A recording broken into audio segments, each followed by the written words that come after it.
What's up, YouTube? It's your boy, Big Boy John 25, and tonight I'm going to do my WWE Raw review and house. You guys know, hit that like button, subscribe to my channel. I'm chasing that 3K, and let's get started. The show kicks off with a recap of the Seth Rollins / Rey Mysterio's feud and their eye for an eye match for last night. To the intro video, the commentator hypes up tonight's action for us. Seth Rollins makes his entrance, flanked by Buddy Murphy. Alright, decent promo by Seth Rollins. Then we get to the match. Aleister Black versus Seth Rollins. I enjoyed this match for what it is. So I really enjoyed this match. It says the winner by pinfall, Seth Rollins. It says post match, Rollins orders Murphy to attack Black in the ring. They put boots to him and dumps him to the outside where the attack continues as they ram him into the barricade. Seth grabs his hand and tells him to keep doing this and asks when he's going to learn before breaking his arm against the post. A full arm ringer on the floor. Seth smashed Aleister's arm into the announcer table and drops the cover on him for good measure. Buddy holds him in place while Rollins steps on his hand and asks who's here to save him. Blackout on the hand. We get a recap on Montavious Porter claiming the United States Championship by forfeit last night.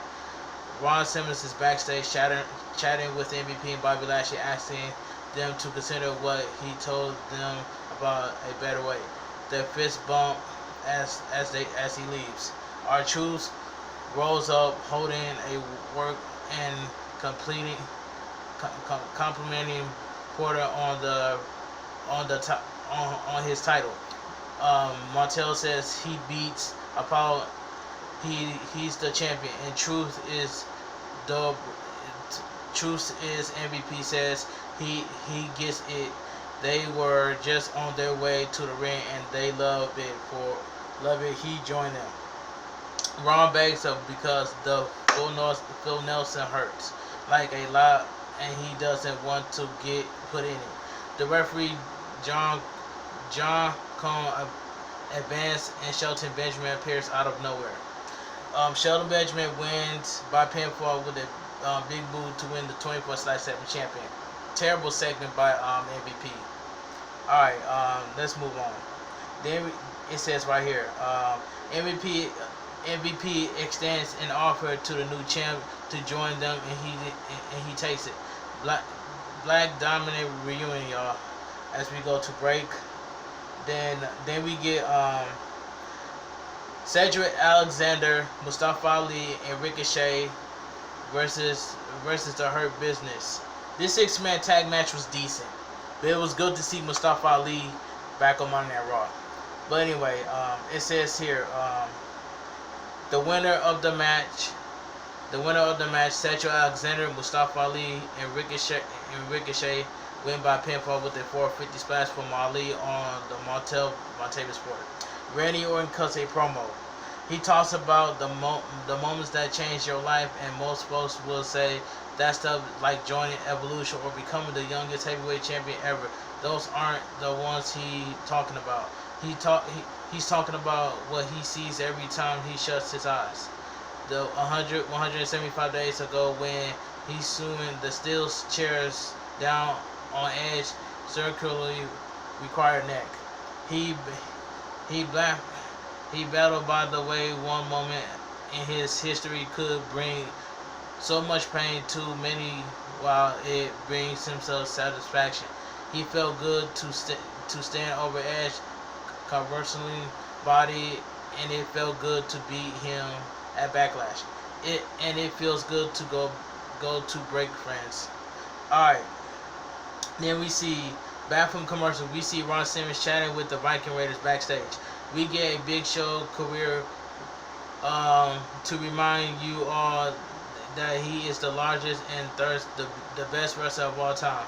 Christian calls in from home for an interview. He says, I never looked like Ric Flair the same way again, and he's not sure he'll ever be the same after Nature Boy helped Randy Orton beat beat the hell out of him last time, and he was on Raw. He says Big Show is ready for any kind of trap Randy Orton might have set for him. And he can't wait to see him knock Orton's, out cold. We go back for an interview with Bianca Belair. Terrible segment. Terrible backstage segment. She says she was just here to show out, and help her pal Ruby Riott out.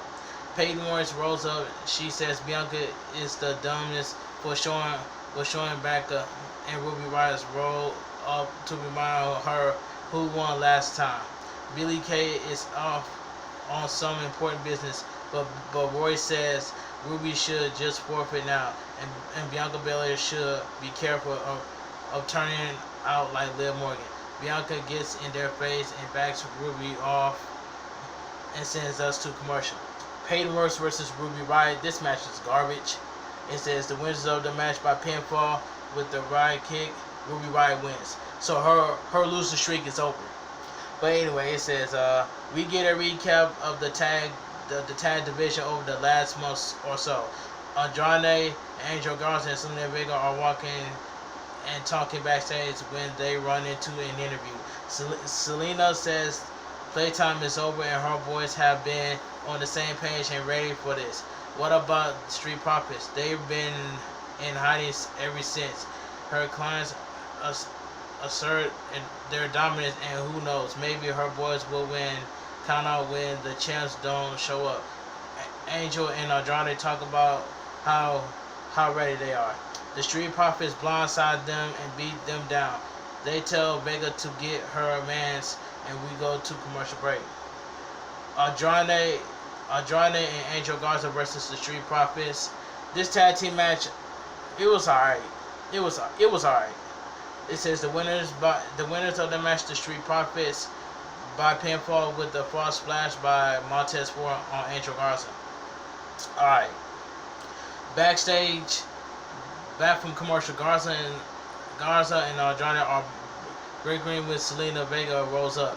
She yells at them for blowing their opportunity to control their tag division, and now she has to fix their problems. Bayley and Sasha makes their entrance.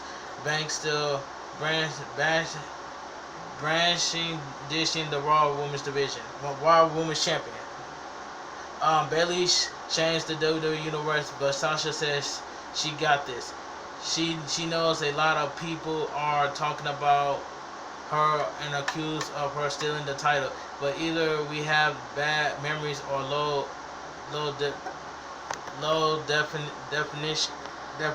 high definition television.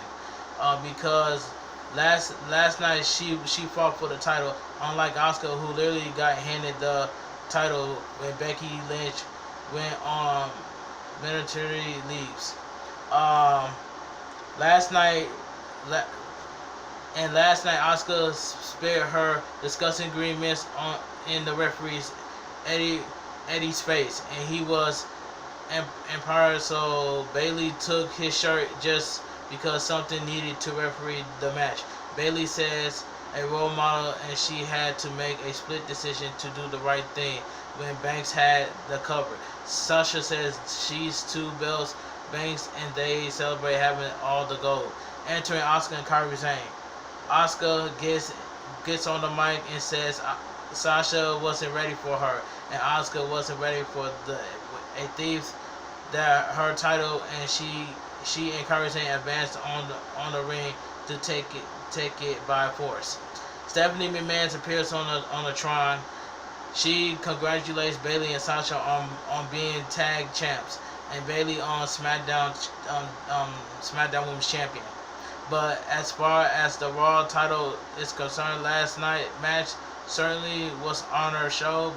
Banks might believe herself to be champion, but she didn't win last night, and neither did Asuka. Therefore, next week they're going to have a match to determine who's the rightful Raw Women's Champion. But if Bayley gets involved, Sasha will lose the title. Kabuki Warriors advance on the ring, and we go to break. Bayley versus Kairi Sane. This match I enjoyed this match for what it is. So it says the winner of the match, Kairi Sane by pinfall with the overrated schoolboy pin. Backstage, Drew McIntyre is interviewed and he says he feels like he fell down several flights upstairs, but he's headed to the ring right now to talk about the future of Drew McIntyre. And so we go to commercial break. Drew makes his entrance and gets on the mic. He says Dolph Ziggler's stipulation was brilliant and completely swayed the match in his favor, and he made good use in it. To be completely honest, he almost had him, but almost doing things. This story of Dolph's entire career, and its cowards and its onwards and upwards for him. The next show is SummerSlam, and he wants worth it opponent. Enter Dolph Ziggler. He says he saw something in Drew last night that hasn't seen in a long time. Fear he was this close to winning the title and finally having this moment. Drew says it is looking for a match he literally lost 24 hours ago in a match he got to pick the stipulation for he's not getting it. Bugger off. Ziggler continues making his case, and McIntyre says he's starting to actually feel bad for him, so he's going to save him the embarrassment and leave. Dolph grabs him and Drew headbutts him in retaliation that the answer is no. Dolph yells at him and turns around, and when he is spoken to, and he says, "I'll accept any terms for a rematch as long as he gets it." Dolph says he guessed all those years at law school weren't wasted, but Ziggler has presented a completed case and changed his mind. If he gets to pick the stipulation, he accepts. Ziggler calls back him to ask the stipulation is. Drew says he's only just said yes. He hasn't picked on yet. He's gonna do exactly what Dolph did to him. He's gonna tell him the stipulation right before the bell rings. Big Show gets a promo. I didn't care about this. I didn't care about that promo. Big Show promo was god awful. Big Show versus Randy Orton's unsanctioned match. Decent. This match was decent. It says the winner of the match is Randy Orton. Then after that match, Randy Orton pumped Big Show, and then Raw went off the air. But anyway, if you guys enjoy my WWE Raw review and highlights, please drop a like on this video. Comment down below what you guys think of Monday Night Raw. I'm chasing that 3K on my channel, and I'm glad that Mustafa Ali is back in WWE, because everybody knows where's Mustafa Ali been at. So anyway, smash the like button, subscribe to my channel. My Twitter, my Instagram, and TikTok will be down below in the description. I will see you guys in the next video. Big Boy John 25. I'll see you guys later. Positive vibes only.